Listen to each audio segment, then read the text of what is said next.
Welcome back po sa Men of Light. Ang reflection po natin ngayon ay sa Holy Family Sunday from Luke chapter 2, 41 to 52. Hating kapatid. Ito po si Father Deo Galang at ang mga kapatid kong kahati sa episode na ito. Ito po si Among Ambo David. Kamusta po mga kaparokya? Among raw po, inyong kapamolya. Happy New Year po. Masayang bago na, manigong taon. Happy New Year po sa inyong lahat. Boy, saan napunta yung kape ko? Ay, ininom po po Ayan, kanina. nag-aaway na po. Nagsisimula pa lang ang tema, mga kapatid. Nag-aaway na sa Ating kapila. kapatid. Kaninang susulat ka na prayer, nagsusulat, ininom. Naubos ng kape. Yan ang ating kapatid. Alam mo na anong ibig sabihin ng ating kapatid? Ano daw? Minsan, may magkapatid, dalawa sila, lalaki. Kaya binigyan yung isa ng mansanas, laki-laki, pulang-pulang mansanas.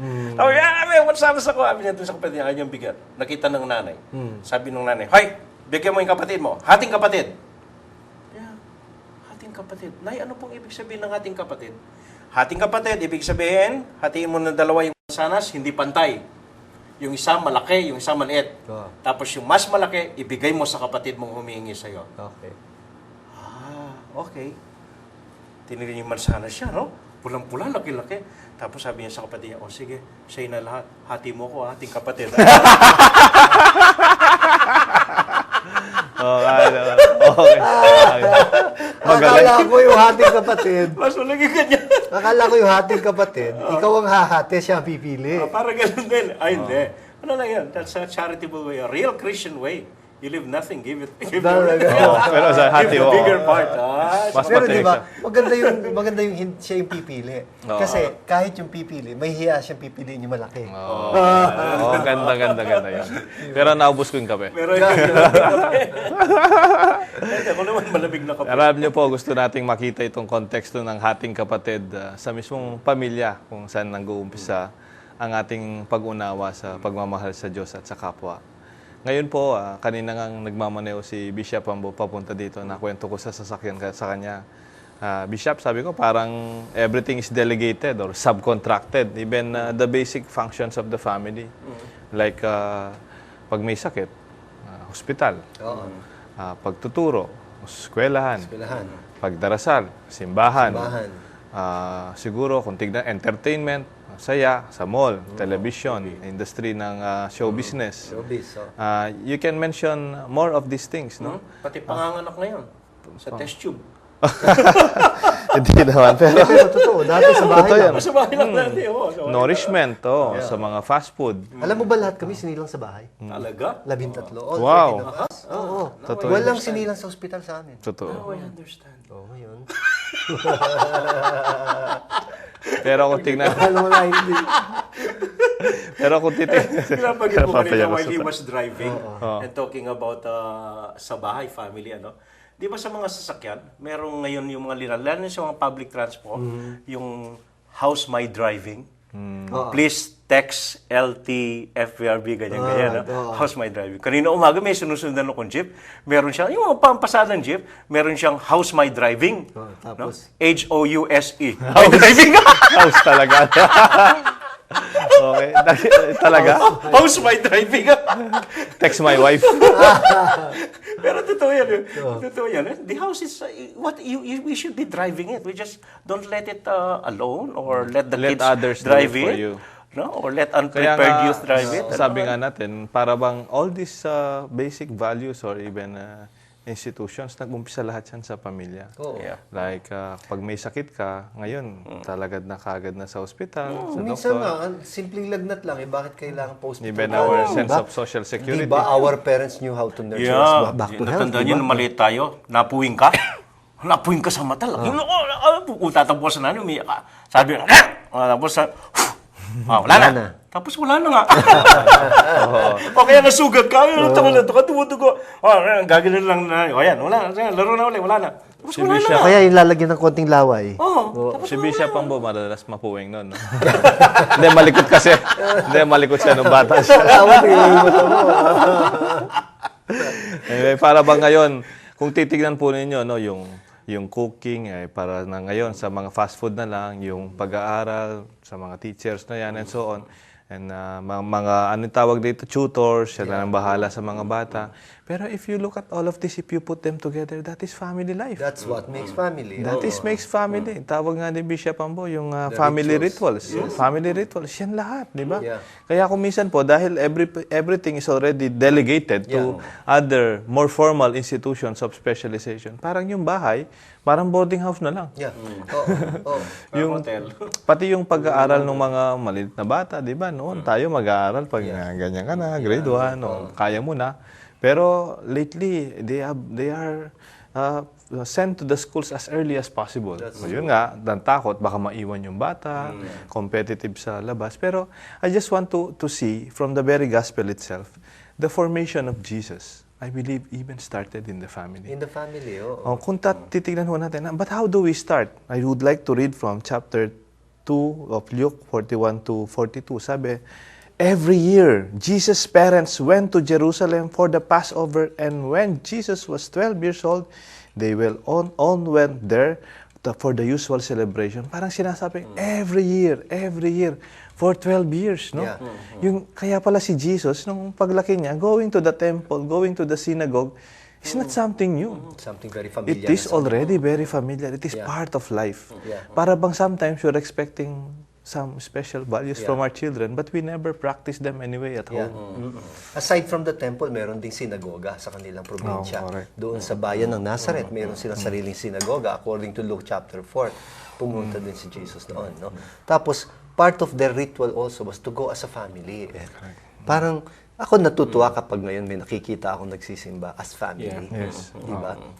I am sure para sa mga bata, big deal yun. No. Na makita nila ng parents Darasal. nila. Diba? Yeah, Lalo together. yung tatay. Yeah. And then, ito pa yung nakita ko pong maganda dito sa gospel yung mismong karanasan ni Jesus, ay siya rin sigurong nagtulak sa kanya na mamulat sa kanyang mission.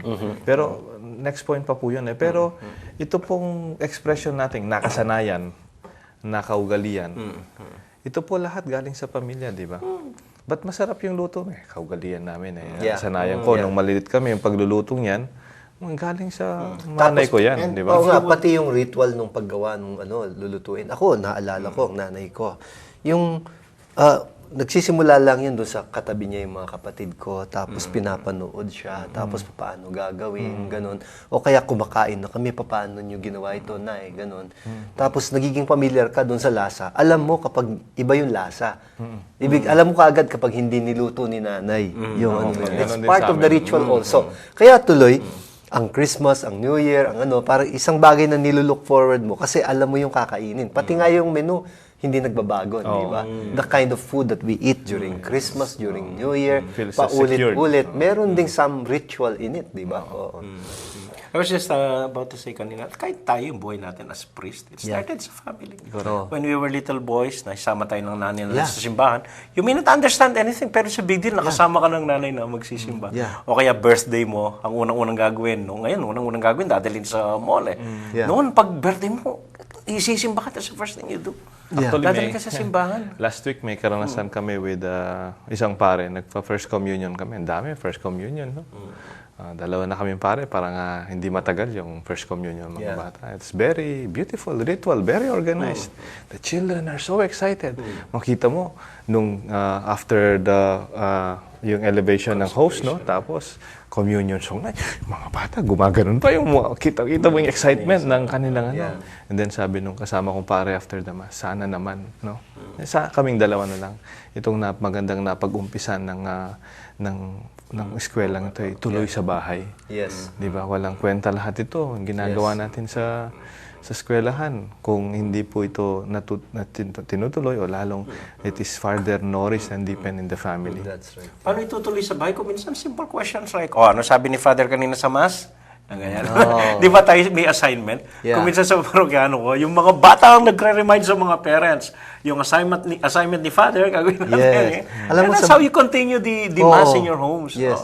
Sa bahay namin, I remember, parte ng ritual ng pamilya namin, pagkukwento. Kasi pag umuwi ka, o kaya, kunyari, nag-excursion kami, o matagal ka nang hindi umuwi, pag uwi mo, minsan biglang tatanungin ka ng tatay, o anong ginawa mo, o anong natutunan mo, o ano ikwento mo, ganon, o ano yung pinuntahan ninyo, ganon. Parang bahagi yun sa ritual ng pamilya, ang pagkukwento. Ako, nakikita ko yun. Kaya siguro articulate kayo sa bahay. No? May abogado, si Kuya Randy, mga kapatid mo, they know how to meet people. Nung na-ordain kang obispo, your brothers and sisters, my God, they took care of everything. Talaga, everybody, even pag may fiesta kayo or celebration sa bahay. Yeah, you feel at home. You feel at home. You have like 13 people taking care of you. Pati yung mga in-laws, no? And maybe it is this kind of person we are, has something to do with the family. Sabi nga sa seminaryo, assignment na ng magulang yan. Mga back subject, pag nagkakaroon ng problema, minsan sa eskwelahan o sa seminaryo. Ito po siguro yung pwede nating pagnilayan. Kasi minsan, hindi ko po alam kung na-quote ko na rin. Sorry, family mo na naman. Yung family mo, si Karina Constantino David. Siya po yung sa civil service, no? Yes, na-quote na nga natin. Na-quote natin, but I would like to start quote it again. Kaya lang, from the negative perspective. It's about corruption that begins Sabi in the niya, family. sabi niya, corruption begins in the family. Bigla ako, yung cycle of corruption begins with the family. So binasa ko yung article niya, yung speech niya. It's about, and it starts daw when we're making the assignments of our children. Pag ginagawa daw ng mga magulang o mga kuya, kung assignment ng mga bata. And then, sasubmit ng bata. And then, affirm pa ng teacher, bibigyan ng 100. Kasi magandang-maganda.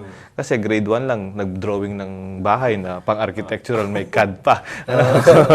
No, obviously, hindi na. Tapos, para bang we are inculcating or enforcing sa isip ng bata or consciousness, They can get away with it.